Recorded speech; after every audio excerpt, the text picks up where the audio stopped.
La vie reprend ses droits. Je viens rêver ici, au musée. Ça fait longtemps qu'on attendait ça. Moi, je suis musicien, j'ai besoin de m'inspirer de choses nouvelles, de choses à voir. On en avait assez d'être derrière nos écrans, on voulait voir les œuvres en vrai. Les expositions, les spectacles aussi, les spectacles vivants également, m'ont beaucoup manqué, oui. Bonjour à toutes et à tous, bienvenue dans cette édition spéciale de À l'affiche consacrée à la réouverture des lieux culturels ici en France. Après des mois de fermeture, les cinémas, les salles de spectacle, les musées sont enfin autorisés à recevoir à nouveau du public dans le respect des règles sanitaires bien sûr. Et c'est le cas notamment du musée d'Orsay où nous nous trouvons en ce moment.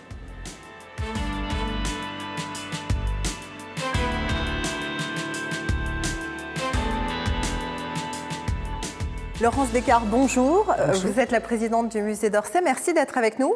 Vous êtes dans quel état d'esprit pour cette réouverture ?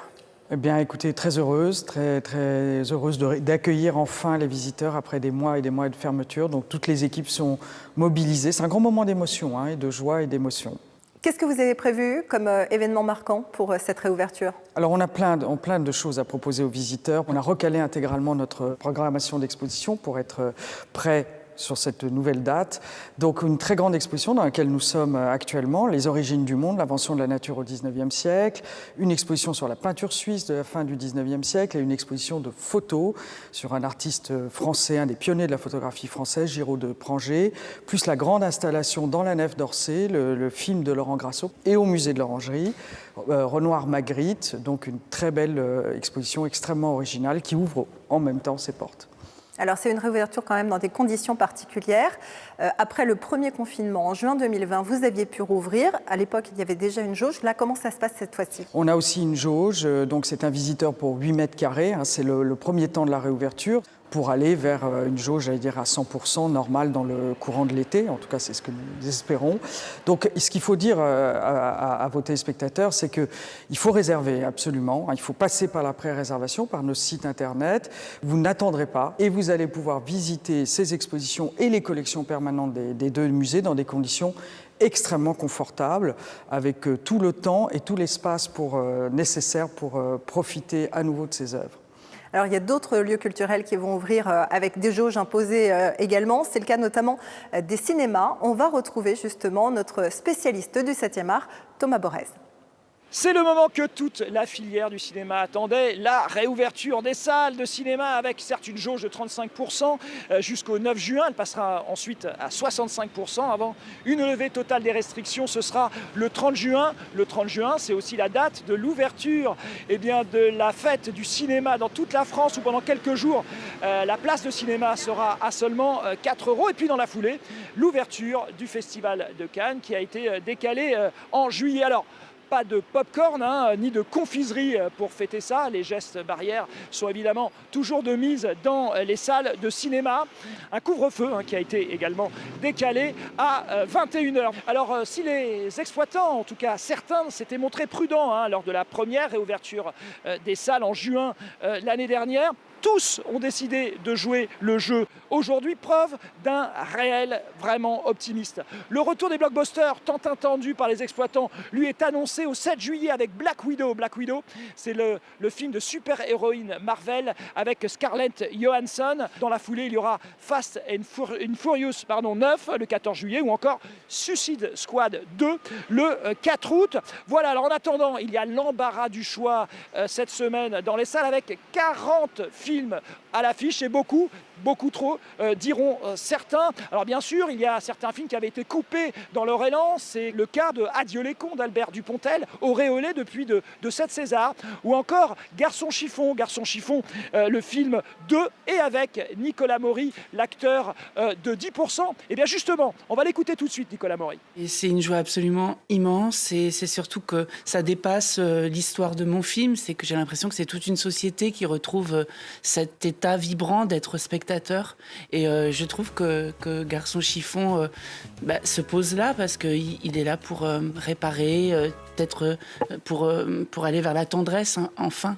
La ministre de la Culture, Roselyne Bachelot, a annoncé que 80 millions d'euros d'aide vont être versés à la filière du cinéma, principalement donc aux exploitants, donc aux salles de cinéma, et le reste va être partagé équitablement entre les distributeurs et les producteurs. Bien sûr que les producteurs on pâtit de l'absence de vente de billets, puisque c'est sur la vente des billets que se financent en partie les productions. Voilà, avec plus de 450 longs métrages en attente, les distributeurs, eux, cherchent la bonne formule pour sortir leurs films en salle, car si l'exploitation a été stoppée net, les tournages, eux, n'ont pas vraiment cessé. Voilà, donc les embouteillages ne seront donc plus réservés aux seuls automobilistes sur la route des vacances, mais bien aux films sur les écrans de cinéma. Laurence Descartes, il y a quand même eu des effets indésirables. Il y a beaucoup de touristes étrangers qui viennent visiter le musée d'Orsay, en particulier l'été. Là, a priori, ils seront beaucoup moins nombreux cette année. Est-ce qu'il y a des choses, des mesures que vous allez mettre en place pour inciter les gens à revenir ? Écoutez, déjà, je pense qu'on va avoir une belle programmation. Ça donnera envie aux gens de revenir. En tout cas, on l'espère. On sait qu'on aura peu de touristes étrangers probablement dans ces premières semaines. Or, c'est 60% à peu près des visiteurs d'Orsay et de l'Orangerie avant la crise sanitaire. Mais pour autant, on est ravis de retrouver un public dit de proximité, parisien, francilien, français, qui va peut-être profiter de cette période, peut-être aussi de moindres voyages aussi à l'étranger pour les vacances, pour redécouvrir aussi les musées, profiter de ces expositions pendant les mois de l'été. C'est en fait aussi un moment, je pense, de retrouvailles plutôt sympathique. Alors, vous n'êtes pas resté les bras croisés pendant le confinement, vous avez été très actifs, notamment pour trouver d'autres façons de communiquer avec le public et de leur faire découvrir l'art. Je pense notamment au monde numérique d'Orsay, au live que vous avez fait. Est-ce que vous pouvez nous en dire un mot et nous dire si vous allez poursuivre ? Le bon côté des crises, c'est qu'elles accélèrent des réflexions, des tendances qui étaient déjà là. Et évidemment, la question du numérique, c'est une grosse question pour les établissements culturels et pour les musées. Et ça nous a obligés finalement à prendre rapidement des décisions en matière de nouveaux formats, d'inventer en fait tout simplement des formats propres au numérique. Alors vous avez parlé des mondes numériques d'Orsay confiés à l'historien Pierre Singaravelou, qui envisage une histoire connectée, globalisée des collections d'Orsay. La captation de concerts aussi qui n'ont pas pu avoir lieu bien sûr dans l'auditorium a donné lieu à la création d'une ligne qu'on appelle Orsay Live. Proposons aux musiciens de venir jouer dans les salles, filmer Orsay d'une façon inédite.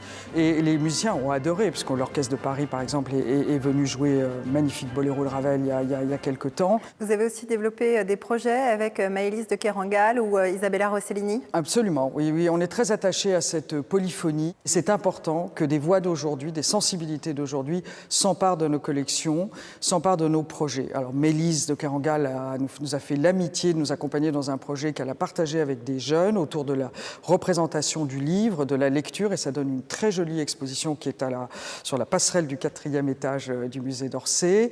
Et Isabella Rossellini, c'est dans le cadre de la programmation liée aux origines du monde, donc cette grande exposition. Ce qu'on sait moins, c'est qu'Isabella Rossellini se passionne pour l'éthologie, le comportement animal. Elle va nous proposer 2 performances, le fantôme de Darwin et la migraine de Darwin. Et c'est une exclusivité, c'est la première fois qu'en France, elle viendra jouer sur scène dans l'auditorium d'Orsay. Donc ça, c'est début juillet. Alors, une dernière question qui s'impose quand même dans ce contexte de réouverture des lieux culturels. Est-ce que vous avez prévu de sortir ? Oui, moi je vais me rattraper. J'ai très envie d'aller au cinéma, j'ai très envie d'aller au théâtre, à l'opéra. J'ai très envie d'aller tout simplement prendre un café en terrasse, partager un déjeuner avec les équipes, j'espère, d'Orsay et de l'Orangerie. Je crois qu'on en a tous besoin et voilà, c'est un moment de joie. Eh bien, merci beaucoup, Laurence Descartes. Merci beaucoup, merci.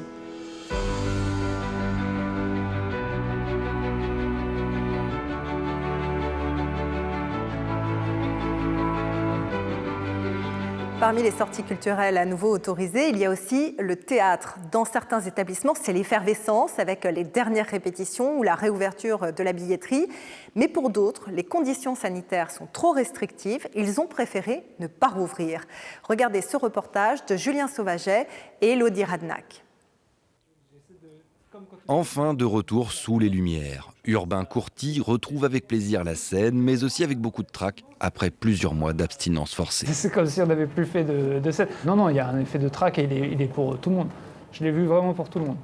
Je ne cite pas des noms très connus, mais j'ai vu des gens très connus remonter sur scène, et vraiment, quand ça fait 6 mois, on a l'impression qu'on ne l'a plus fait depuis longtemps. Ça revient vite, mais la première fois, c'est extrêmement dur. Enfin, c'est comme si on ne l'avait jamais fait, en vrai.